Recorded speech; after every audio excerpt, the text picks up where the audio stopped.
Amable audiencia, una vez más vamos a leer la palabra de Dios para continuar con nuestra reflexión acerca del Evangelio del Señor. Vamos a leer Mateo el capítulo 28, los versículos 18 al 20. Dice así: Y Jesús se acercó y les habló diciendo: Toda potestad me es dada en el cielo y en la tierra. Por tanto, id y haced discípulos a todas las naciones, bautizándolos en el nombre del Padre y del Hijo y del Espíritu Santo, enseñándoles que guarden todas las cosas que os he mandado. He aquí, yo estoy con vosotros todos los días hasta el fin del mundo. Que nuestro Dios bendiga la palabra suya, la cual vamos a considerar una vez más. Hemos venido hablando acerca del Evangelio del Señor. Ya hemos visto algunos aspectos importantes, claves en la predicación de este glorioso mensaje, el Evangelio de Dios que se gestó en el mismo corazón del Dios de la gloria. Hoy vamos a ver la plenitud con que fue encomendada su predicación, y también vamos a ver la variedad de los lugares donde ha sido proclamado el Evangelio del Señor. Cuando decimos la plenitud con que fue encomendada su proclamación o su predicación, me refiero a esta lectura de hoy, del día de hoy: toda potestad, todas las naciones, todas las cosas, todos los días. 4 veces se registra la palabra todo, y todo es plenitud. Veamos. Dije que su proclamación fue encomendada con plenitud. Primero, dijo el Señor: toda potestad me es dada en el cielo y en la tierra. Aunque el Señor fue crucificado en debilidad, como dice la palabra de Dios en 2 Corintios, el capítulo 13, versículo 4, fue crucificado en debilidad, pero vive por el poder de Dios. El que un día renunció a todo, humillándose hasta el polvo, anonadándose a sí mismo, ha recibido del Padre, después de resucitado, toda autoridad y poder. Por tanto, Él dice: id. Con esa autoridad, con esa plenitud de poder que recibió del Padre, Él dice a los suyos: id. Su divina majestad y autoridad respaldan el mensaje, este mensaje del Evangelio, que nunca ha fracasado, ni fracasará. ¿Por qué no va a fracasar el mensaje del Evangelio? Porque es el poder de Dios para salvación a todo aquel que cree, dice en Romanos capítulo 1, versículo 16.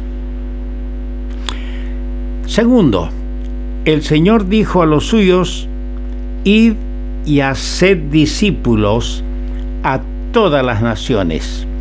Otra vez la plenitud, todas las naciones, bautizándolos en el nombre del Padre y del Hijo y del Espíritu Santo. El contenido del mensaje es uno: Cristo. Dice en Hechos capítulo 8, versículo 5, que Felipe, cuando fue a Samaria, les predicaba a Cristo. Y dice de Saulo de Tarso, el recién convertido, en Hechos capítulo 9, versículo 20, dice: predicaba a Cristo en Damasco, capital de Siria. Pero el mensaje afecta a todos. ¿Por qué? Porque el mensaje del Evangelio del Señor es el remedio universal provisto por Dios. Por lo tanto, atañe personalmente a cada uno en su necesidad y responsabilidad personal. En tercer lugar, hablando de estas 4 plenitudes, dijo el Señor, enseñándoles que guarden todas las cosas que os he mandado. La doctrina, debemos entender que la doctrina no es una verdad absoluta que se aplica parcialmente en su enseñanza, sino más bien es un conjunto armónico donde el Señor ha encerrado en su sabiduría lo que el hombre natural no percibe. ¿Por qué razón no percibe? Porque es una sabiduría espiritual, revelada por el Espíritu y recibida por la fe. Yo le doy gracias a Dios por la obra del Espíritu Santo, porque el Señor dijo que el Espíritu Santo, el Consolador, vendría para convencer al mundo de pecado, de justicia y de juicio. El Espíritu Santo interpretó a mi alma a cabalidad para que yo comprenda lo que es el Evangelio de Jesucristo, el mensaje de Dios para mi alma.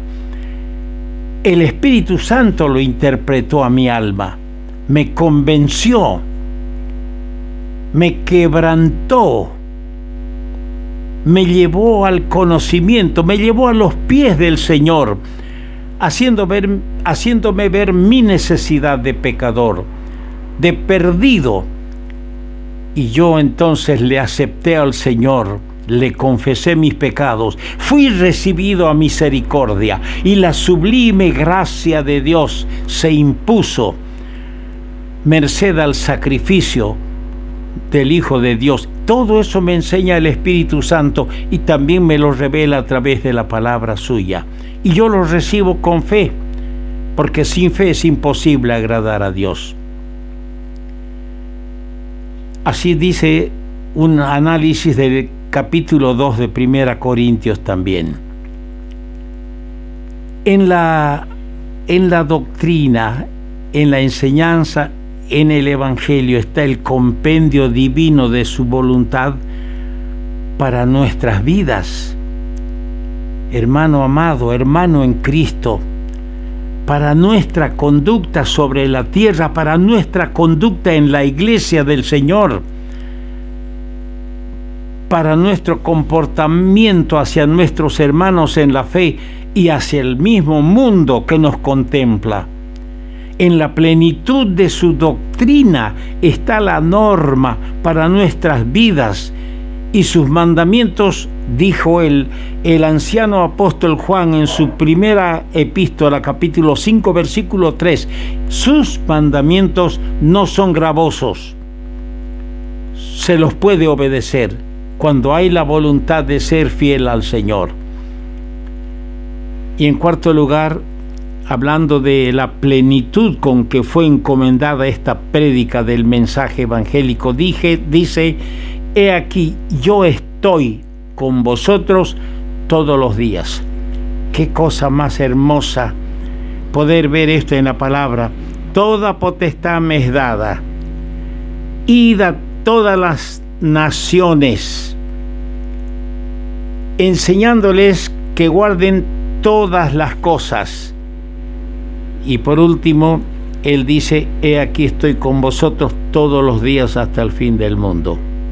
Palabras preciosas, sublimes, que nos inspiran perfecta confianza para la labor bendita. No importa dónde nos toque actuar o qué circunstancias tengamos que pasar, qué circunstancias nos rodeen, sea en la vida o en la muerte, ya sea en la adversidad o en la prosperidad, en la tristeza o en el gozo. Él, el amado Señor, estará con nosotros todos los días hasta el fin. El relato del Evangelio de Marcos culmina la trayectoria del siervo perfecto. El Señor era el siervo perfecto. Y culmina su trayectoria bendiciendo a los suyos. Estaba con las manos levantadas, bendiciendo a los suyos cuando Él se iba al cielo y se sentó a la diestra de Dios. Pero notemos a continuación, dice, y ellos saliendo predicaron en todas partes, ayudándoles el Señor. Así dice Marcos 16:20. Fiel a su promesa, sí, fiel a su promesa, no te desampararé ni te dejaré, como leemos en Hebreos capítulo 13, verso 5. Él ha acompañado a los suyos en pruebas y tentaciones a través de los siglos, en peligros, en luchas, y lo hará siempre hasta el fin. Me consuela leer las palabras que quiero compartir con usted, palabras del apóstol Pablo en la última carta que escribió, en 2 Timoteo capítulo 4, versículo 16. Leemos en 2 Timoteo capítulo 4, el versículo 16 al 18 lo siguiente. En mi primera defensa, le comenta él a Timoteo, su hijo en la fe, en mi primera defensa ninguno estuvo a mi lado. Era su defensa ante el César en Roma. Ninguno estuvo a mi lado. Todos me desampararon. No les sea tomado en cuenta. Pero el Señor estuvo a mi lado. No te dejaré ni te desampararé. He aquí yo estoy con vosotros todos los días hasta el fin del mundo. Ahí está su siervo sufrido, su anciano servidor, el apóstol Pablo. Él dice, todos los hermanos me abandonaron. Seguramente el temor a los romanos, al César, pero el Señor estuvo a mi lado y me dio fuerzas para que por mí fuese cumplida la predicación y que todos los gentiles oyesen. Así fui librado de la boca del león, y el Señor me librará de toda obra mala y me preservará para su reino celestial. A Él sea gloria por los siglos de los siglos. Amén. Qué palabras más solemnes, más consoladoras tenemos en esta expresión del viejo luchador, del viejo guerrero de Jesucristo. Ahora veamos ligeramente los distintos lugares donde fue predicado el Evangelio del Señor Jesucristo. En Hechos capítulo 2, versículo 14, dice que fue predicado en las calles de Jerusalén. Mire, en las calles. Una de las cosas que a veces descuida la iglesia se ha encerrado en cuatro paredes y todo lo hace ahí. No sale al mundo por las calles repartiendo tratados, folletos, no sale a las esquinas de las calles a predicar el Evangelio. Despertemos a nuestra responsabilidad. En Hechos capítulo 3, versículo 12, dice que fue predicado en el portal del templo. En Hechos 5, 29 dice que fue predicado en el concilio. Los llevaron detenidos presos a Juan y a Pedro, y ante el Consejo Supremo de la Nación, ellos no callaron, predicaron y les dijeron: juzgad vosotros si es menester obedecer a Dios o a los hombres. En el capítulo 8 del mismo libro de los Hechos, en los versos 26-35, encontramos a Felipe en el desierto y está predicando el Evangelio al tesorero, al secretario del tesoro de la reina Candace de Etiopía, en el desierto. En el capítulo 9, verso 20, encontramos al recién convertido Saulo de Tarso predicando en las sinagogas. En el capítulo 10 de los Hechos, verso 24, está Pedro predicando en la casa de Cornelio. En el capítulo 16, versículo 13 del mismo libro de los Hechos, Pablo está predicando a orillas del río. En el capítulo 16, versículo 3, Pablo está predicando en la cárcel. Y en el versículo 32 del mismo capítulo, Pablo está predicando en la casa del carcelero. En el capítulo 17, versículo 22 de los Hechos, el gran apóstol Pablo está predicando en el Areópago, en la plaza, en la ciudad de Atenas, en Grecia. En el capítulo 19, verso 9 de los Hechos, está predicando en la escuela de un tal Tirano. Y en el capítulo 20, verso 20, dice que predicaban por las casas. Pablo dice, no he rehusado anunciar por las casas. Capítulo 24, verso 24 del libro de los Hechos, Pablo está predicando el Evangelio ante el gobernador Félix. En el capítulo 26, verso 1, ante el rey Agripa. Vale decir que la manera en que los primitivos predicadores del Evangelio usaron de los lugares y oportunidades para anunciar las buenas nuevas de salvación, nos da claro ejemplo de cómo debe redimirse el tiempo y aprovechar nosotros cada puerta que el Señor abre para que testifiquemos de su gracia. Si nos ceñimos al mandato del Señor, el mensaje del Evangelio no será nunca demostración de sabiduría humana o exposición de pensamientos propios. Si nos ceñimos al mandato del Señor, nos limitaremos a predicar a Cristo, a ensalzar su nombre, a ensalzar su obra, a levantar el Salvador delante de las almas necesitadas, como lo hiciera en figura Moisés en el pasado. El Señor lo citó en el capítulo 3 del Evangelio de Juan, versos 14 y 15, donde leemos, y como Moisés levantó la serpiente en el desierto. Y sabemos para qué, para que los mordidos por las serpientes miraran a la serpiente de bronce levantada arriba y sean curados. Como Moisés levantó la serpiente, así es necesario que el Hijo del Hombre sea levantado, a fin de que los pecadores mordidos por el pecado, a punto de perecer, miren a Cristo y sean salvos. Oh, busquemos la gloria del Señor, prediquemos a Cristo, que Él sea nuestro tema. Ay de mí si no anunciare el Evangelio, dijo el apóstol Pablo. Que Dios bendiga su santa palabra.